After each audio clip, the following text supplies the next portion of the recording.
ऋषियों ने अस्त्र प्राप्त किए। उन अस्त्रों की पीढ़ी दर पीढ़ी रक्षा होती आई। वानर अस्त्र, नंदी अस्त्र, अग्नि अस्त्र समेत सभी अस्त्रों का महाअस्त्र ब्रह्मास्त्र। तो ब्रह्मास्त्र के 3 टुकड़े हो चुके हैं, जिसके अलग अलग रक्षक हैं। पर अब कोई है जो उन टुकड़ों को पाकर महाशक्तिशाली ब्रह्मास्त्र को फिर से जोड़ना चाहता है। पर वो टुकड़े जुड़ गए तो इस दुनिया के टुकड़े टुकड़े हो जाएंगे। दुनिया कैसे बचेगी, कौन बचाएगा, यही है ब्रह्मास्त्र का पहला पार्ट सेवा। तो दोस्तों वीडियो को शुरू करते हैं। और अगर वीडियो अच्छा लगे तो वीडियो को लाइक जरूर कीजिएगा और चैनल को भी जरूर सब्सक्राइब कीजिएगा, ताकि आपको इसी तरह के लेटेस्ट और फ्रेश कंटेंट मिलते रहे। तो फिल्म की शुरुआत होती है और नरेशन के द्वारा हमें बताया जाता हमारा भारतवर्ष, जिसका इतिहास खूबसूरत अनोखी कहानियों से सजा हुआ है। इन्हीं में से एक कहानी है कुछ ऐसे महान ज्ञानी ऋषि मुनियों की, जिन्होंने हिमालय की सरहद में घोर तपस्या की, जिससे उन्हें प्राप्त हुआ एक वरदान। और जब एक ब्रह्म शक्ति जब इस धरती से टकराई तो अस्त्रों का जन्म हुआ और भी ढेर सारे अस्त्रों का जन्म हुआ। ऋषियों की तपस्या सफल हो गई थी, लेकिन फिर ब्रह्मांड चीख पड़ा, क्योंकि उन सभी शक्तियों के बीच एक नई शक्ति जन्म ले रही थी, जो सिर्फ भगवान की तीसरी आंख की तरह थी, जो निर्माण भी कर सकती थी और विनाश भी। ऋषियों ने सोचा इस अस्त्र पर किसी तरह से काबू करना होगा, तो ऋषियों ने बड़ी मुश्किल से उस अस्त्र को शांत कर दिया। और फिर हिमालय की चोटी पर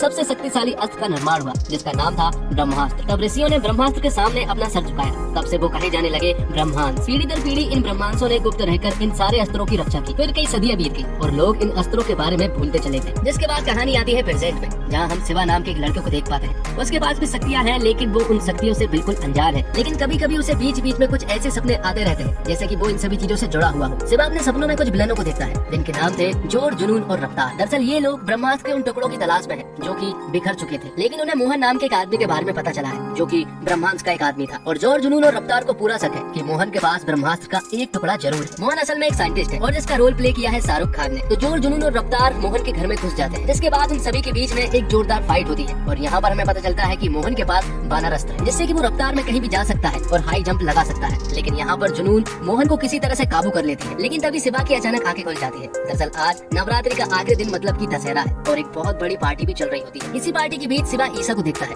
और वो ईसा को देखता ही रह जाता है, क्योंकि उसे पहली नजर वाला प्यार हो चुका था ईसा से। जैसे ईसा पार्टी से निकलती है तो शिवा तुरंत ही ईसा का पीछा करता है, क्योंकि वो उससे बात करना चाह रहा था। जैसे वो उससे बात करता है तो शिवा को पता चलता है कि ईसा बहुत बड़े घर की है और वो लंदन में रहती है। वो यहाँ पर काफी देर तक बात करते हैं और यहाँ पर ईसा शिवा को बताती है कि फिलहाल तो वो एक बर्थडे को सेलिब्रेट करने के लिए जा रहा है, क्या वो उसके साथ चलना चाहेगा। तो शिवा उससे कहता है कि वो नहीं जा सकता, क्योंकि उसका कोई और इंतजार कर रहा है और उसे जाना ही होगा। तब शिवा ईसा को अपने साथ चलने को कह देता है और कहता है कि भले ही वो बड़ी पार्टी ना हो, लेकिन वो खुद जरूर हो जाएगी। तो ईसा भी उसकी बात मान जाती है और दोनों ही पार्टी में जाते हैं। वो पार्टी दरअसल एक अनाथ आश्रम के बच्चे की थी और वो बच्चे शिवा का ही वेट कर रहे होते हैं। दरअसल शिवा यहीं से बड़ा हुआ है, क्योंकि वो भी एक अनाथ है और ये बच्चे ही उसकी फैमिली है। यहाँ पर शिवा और ईसा डांस करके उन बच्चों का खूब एंटरटेनमेंट करते हैं। जिसके बाद शिवा ईसा को बताता है कि उसके पिता उसके पैदा होने से पहले ही जा चुके थे और उसकी माँ पैदा होने के 1 साल बाद गुजर गई थी। तब से ये बच्चे ही उसकी फैमिली है और वो इनके साथ खुश भी रहता है। यहाँ पर दोनों काफी देर तक बात करते हैं और दोनों एक दूसरे को पसंद भी आने लगे थे। लेकिन तभी अचानक से शिवा को फिर से फ्लैशबैक आने लगते हैं, जिसमें उसे फिर से जोर, जुनून और रफ्तार दिखाई देते हैं, जो कि मोहन के घर पर थे। और उन्हें मोहन के पास है ब्रह्मास्त्र का एक टुकड़ा भी मिल चुका था, तो उन्हें ब्रह्मास्त्र के 2 और टुकड़े चाहिए थे। लेकिन मोहन यहाँ पर उन्हें सिर्फ एक टुकड़े के बारे में ही बता पाता, जो कि अनीस शेट्टी के पास था। उन्हें तीसरे टुकड़े के बारे में भी जानना था,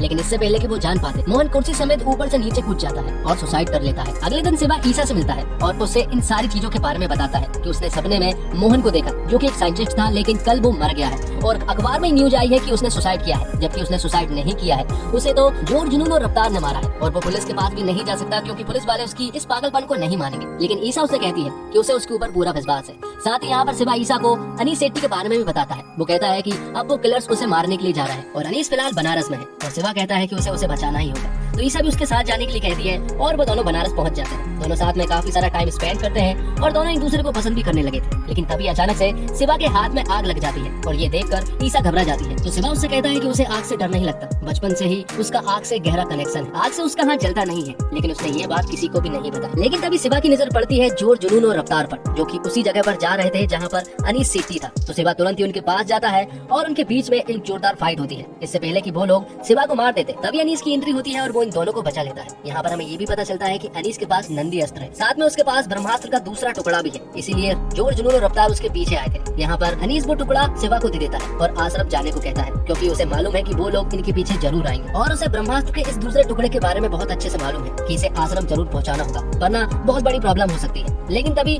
जोर और जुनून इनकी तरफ एक ट्रक से आने लगते हैं। उन्हें देखकर अनीस उन दोनों को आश्रम भेज देता है और खुद उनसे सामना करने लगता है। अनीस अपने नंदी अस्त्र का यूज करके उनके ट्रक को पलटी कर देता है। लेकिन यहाँ पर बार जुनून अपने रक्षा कवच को ऑन कर देती है और वो सभी लोग खाई में जाकर गिर जाते हैं, जिससे कि अनीस की तो मौत हो जाती है, लेकिन वो दोनों सही सलामत बच जाते हैं। अनीस से जोर और जुनून सामना कर रहे थे, लेकिन दूसरी तरफ रफ्तार सिवा और ईसा के पीछे पड़ा हुआ था, जो कि काफी रफ्तार से उनके कार का पीछा कर रहा था। दरअसल उनके पास मोहन का बानर अस्त्र आ चुका था, जिससे कि वो हाई जंप लगा सकता था और काफी तेजी से दौड़ भी सकता था। वो काफी देर तक उनका पीछा करता है, लेकिन आखिर में सिवा रफ्तार को एक गहरी खाई में गिरा देता है और खुद सही सलामत आश्रम पहुंच जाता है। यहाँ पर ईसा और सिवा एक दूसरे को अपना प्यार का इजहार करते हैं। एक गेट भी लगा हुआ था, जिससे कि सिवा फांद कर दूसरी साइड चला जाता है, लेकिन ईसा इसी साइड रह जाती है। लेकिन तभी हम देखते हैं कि रफ्तार मरा नहीं है, बल्कि वो तो अभी जिंदा है और वो ईसा को मारने ही वाला होता है कि तभी अचानक से सिवा के पास कुछ शक्ति आ जाती है और वो रफ्तार को आग से जलाकर मार देता है। और ये सब कुछ होता हुआ आश्रम के गुरुजी देख लेते हैं, तो समझ जाते हैं कि उनके यहाँ पर एक नई शक्ति आई है। पर गुरुजी को ये भी मालूम है कि सिवा अपनी शक्तियों से बिल्कुल अनजान है, उसे अपनी शक्तियों का यूज करना बिल्कुल भी नहीं आता है,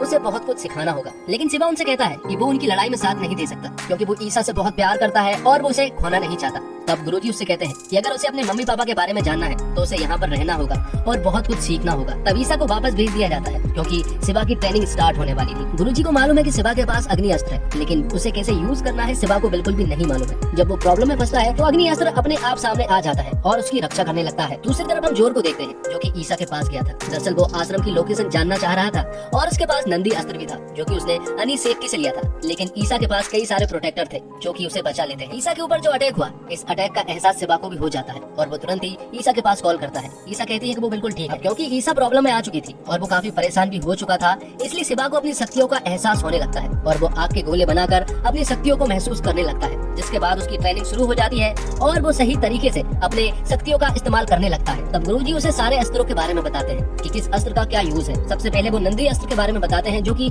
अनीस सेठी के पास था। दूसरे अस्त्र के बारे में बताते हैं, जिसका नाम बानर अस्त्र था, जो कि मोहन के पास है। और गुरुजी के पास प्रभास्त्र है, जो कि एक तलवार की तरह था। अगला अस्त्र है गजास्त्र, जो कि फ्री फायर की ग्लू बॉल की तरह था। अगला अस्त्र है नाग धनुष, जो कि धनुष के द्वारा चलाया जाता है। और सबसे आखिरी वाला अस्त्र है अग्नि अस्त्र, जो कि शिवा के पास था और यही अस्त्र अभी तक सबसे शक्तिशाली माना जाता है। अब वो टाइम भी आ जाता है जब गुरुजी को शिवा को कुछ सच्चाई बतानी थी। वो उसे देव के बारे में बताते हैं, जिसके पास भी अग्नि अस्त्र था। होने को तो देव के पास कई और अस्त्र भी थे, लेकिन अग्नि अस्त्र का वो बादशाह था। वो बहुत ही शक्तिशाली था, उसके सामने कोई भी नहीं टिक पाता था। वो किसी को भी चुटकियों में हरा सकता था। सभी लोग उसे अग्नि देव कहकर पुकारा करते थे, लेकिन देव को ब्रह्मदेव बनना था और वो ब्रह्मास्त्र पाकर ही बन सकता था। देव ने कई सारी लड़ाई लड़ने के बाद ब्रह्मास्त्र तक पहुंच गया, जिस ब्रह्मास्त्र को ऋषि मुनियों और ब्रह्मास्त्र ने इतने सदियों तक शांत रखा। एक दिन वो जाग गया, उसके जागते से ही धरती फटने लगी, आसमान आग उगलने लगा, दुनिया नष्ट होने की कगार पर थी। लेकिन तभी एंट्री होती है ब्रह्मांड के एक तुरुप के इक्के की, जिसका नाम था अमृता। तब अमृता और देव साथ में लड़के ब्रह्मांड के टुकड़े कर दिए, जिससे कि दुनिया तो बच गई, लेकिन ब्रह्मास्त्र के टुकड़े हो जाने के बाद सिर्फ 2 टुकड़े के बारे में ही हम लोगों को मालूम है। एक टुकड़ा कहाँ गायब हुआ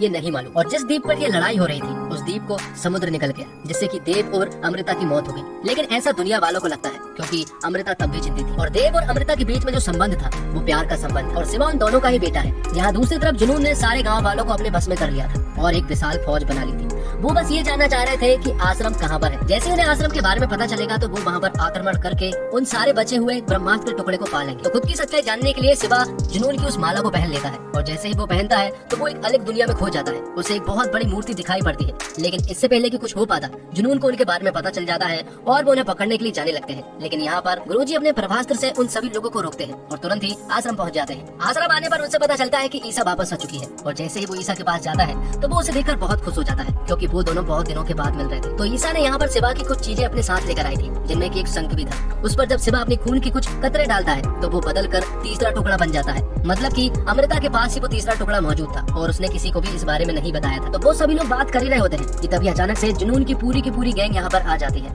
इनके बीच एक जोरदार फाइट होती है, लेकिन अंत में जुनून इन सभी लोगों को बंधक बना लेती है। यहाँ पर शिवा गुरुजी के पास जाता है और उसे कहता है कि उन्हें वो आखिरी टुकड़ा दे देना चाहिए, क्योंकि वो सब कुछ संभाल लेगा। गुरुजी को भी शिवा पर पूरा विश्वास था, इसलिए वो हाँ कर देता है। जिसके बाद शिवा जुनून के पास जाता है और आखिरी टुकड़ा देने की बात करता है। लेकिन अगर तीसरा टुकड़ा जुनून को मिल गया तो ये पूरी की पूरी दुनिया तबाह हो जाएगी। ये बात शिवा को बहुत अच्छे से मालूम थी, इसलिए वो उन सभी लोगों का सामना करता है और अपनी अग्नि अस्त्र के द्वारा उन सभी लोगों को पूरी तरह से मारने लगता है। ईसा भी उसके साथ थी और उसे कुछ हो न जाए इसलिए शिवा एक बहुत बड़े आग का बवंडर खड़ा कर देता है। इसे देखकर जुनून जल अस्त्र से वर्षा करवा देती है और आग को बुझा देती है। ये सब देखकर शिवा पूरी तरह से शॉक्ड रह जाता है और यहाँ पर जुनून उससे कहती है अग्नि अस्त्र उसके देवता ब्रह्मदेव के पास था, ये अस्त्र तेरे पास कैसे है? और अगर है भी तो तुझे हमारी पार्टी में होना था, तू उधर क्या कर रहा है? लेकिन शिवा ठहरा हीरो, इसलिए वो तो सच्चाई का ही साथ देगा, इसलिए वो उसका सामने करने लगता है। दूसरी तरफ ईसा उस आखिरी टुकड़े को लेकर वहाँ से भाग निकलती है, लेकिन जुनून उसका पीछा करने लगती है। वहीं दूसरी तरफ बाकी सारे ब्रह्मांड भी इन सारे लोगों से फाइट करने लगते हैं। और जब जुनून ईसा के पास पहुँचने वाली थी और वो उसे मारकर वो आखिरी टुकड़ा हासिल करने ही वाली थी कि तभी ईसा बहुत जोर से सिवा चिल्लाती है। तो सिवा भी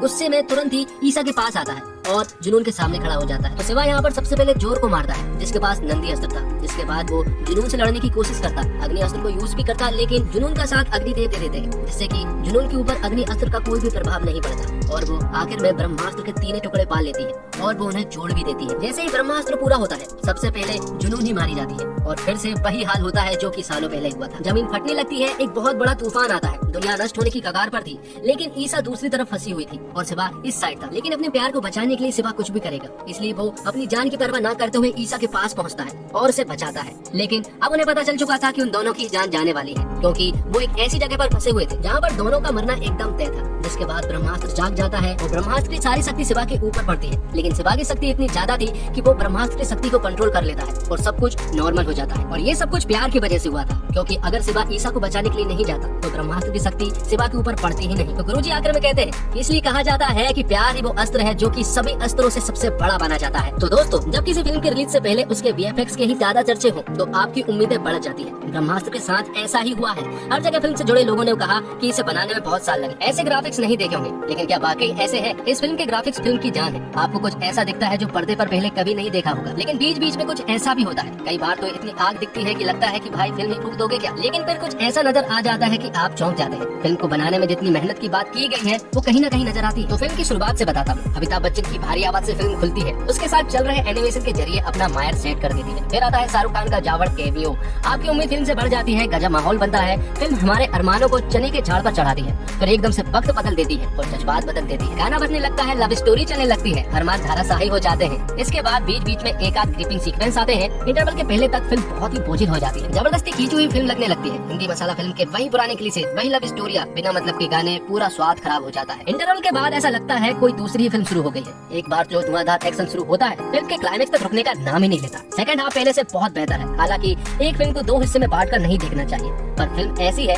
कि मेकर्स ने फर्स्ट हाफ बिल्डअप में निकाल दिया है। फिल्म को कम से कम आधे घंटे छोटी किया जा सकता था। और बॉलीवुड को बैकअप सेट और ये जवानी दीवानी जैसी कामयाब फिल्म देने वाले निर्देशक एन मुखर्जी का 10 साल का सपना ब्रह्मास्त्र आखिरकार साकार हो गया। वो सिनेमा में रिलीज हो गई है। एन अपनी इस महत्वाकांक्षी माइथोलॉजिकल फैंटेसी एडवेंचर फिल्म को 8 साल से गढ़ रहे थे। फिल्म के रिलीज से ठीक पहले उन्होंने बताया कि करीब 2 दिन पहले तक वह इसे परफेक्ट बनाने यानी फाइनल टच देने में जुड़े हुए थे। अब इतने साल की मेहनत के बाद अपने इस ब्रह्मास्त्र पार्ट 1 सिवा को एन कितना धारदार बना पाए, इस पर चर्चा तो बनती है। इसलिए कमेंट करके हमें जरूर बताएं कि आपको ये फिल्म कैसी लगी। अच्छी लगी तो अच्छा लिखें और अगर बुरी लगी हो तो धक्का मुक्का कोई नहीं करेगा। तो दोस्तों, उम्मीद करता हूँ आपको वीडियो पसंद आई होगी। वीडियो पसंद आई हो तो वीडियो को लाइक जरूर कीजिएगा और चैनल को भी सब्सक्राइब कीजिएगा, ताकि आपको इसी तरह के लेटेस्ट और फ्रेश कंटेंट मिलते रहे। एक वीडियो को बनाने में बहुत ज्यादा मेहनत लगती है दोस्तों, इसलिए सपोर्ट करें, लाइक और बस कमेंट कर दे, इतना चलेगा। धन्यवाद। जय हिंद, जय भारत।